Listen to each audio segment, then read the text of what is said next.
On July 21, 1954, Vietnam was divided into two, the Communist Northern Vietnam and the Republic of South Vietnam. Due to the resistance of the South, the North reactivated the guerrilla units and proceeded to destabilize the Republic of South Vietnam. The Viet Cong gained support from the Chinese and backing from the Soviet Russia.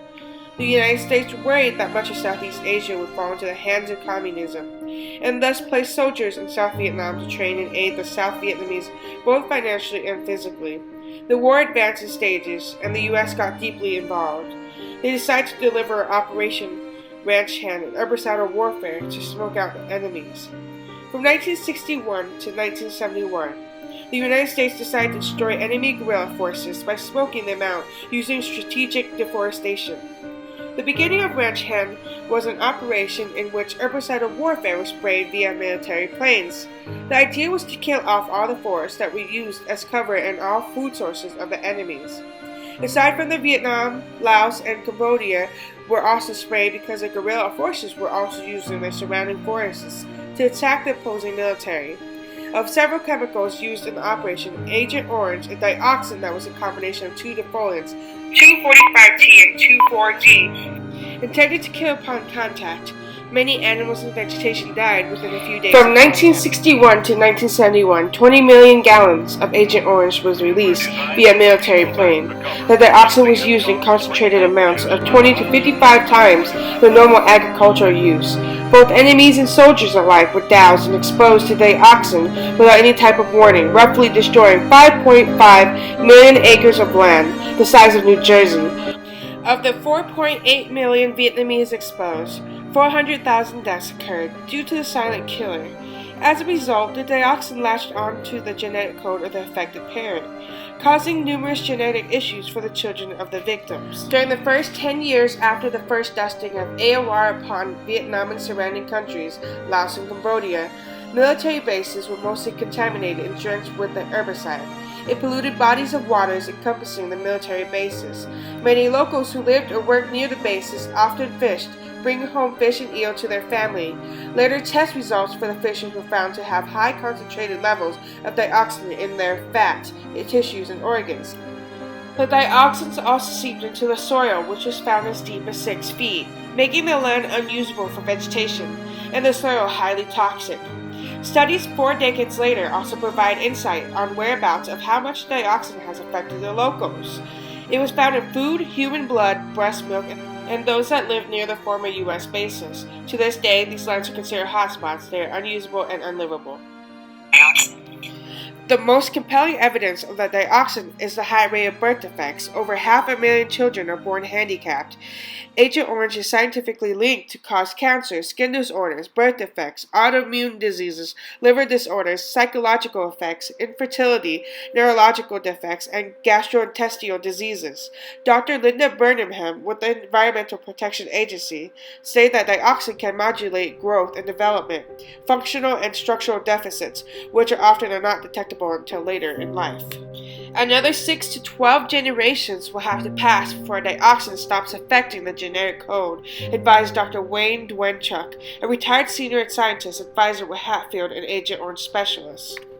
On August 19, 2012, American Ambassador to Vietnam, David B. Scheer, addressed the environmental efforts to clean the hotspots of the highly toxic areas.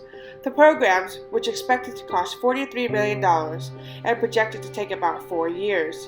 Efforts to clean up the toxic poison has only recently gone underway due to the U.S.'s liability at hand.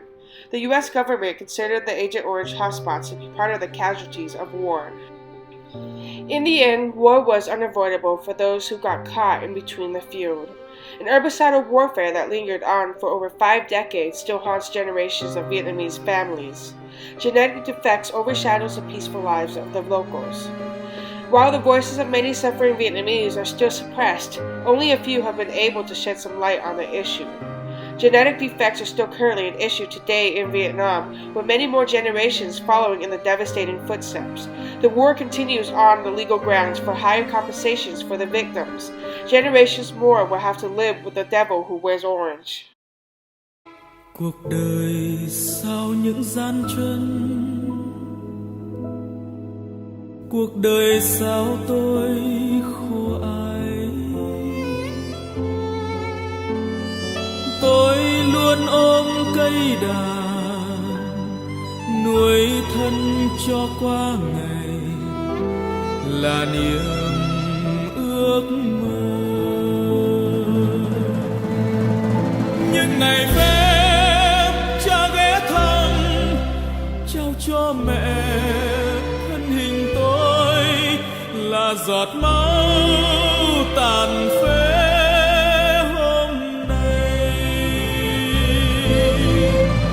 Cha đi xa chiến đấu kiên cường, nơi quê hương có mẹ nuôi con đã nên người.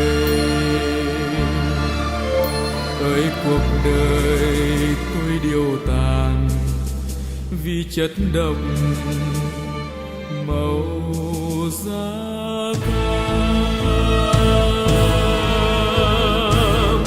Ơi chất độc da cam thân tôi đã lụi tàn.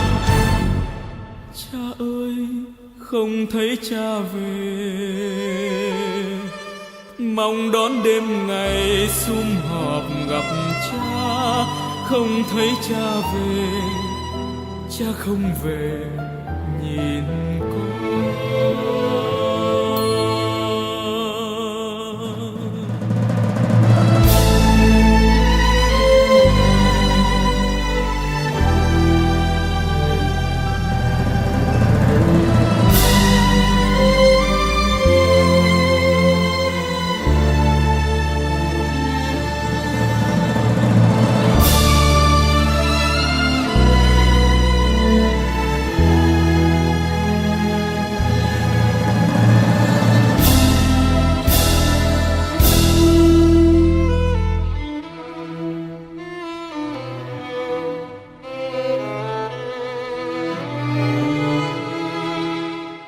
Ngày ngày tôi hát em nghe,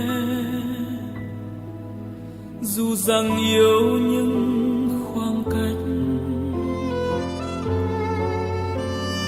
Em thân yêu quê mình, tôi yêu như cây đàn, ngồi đàn luôn nhớ em.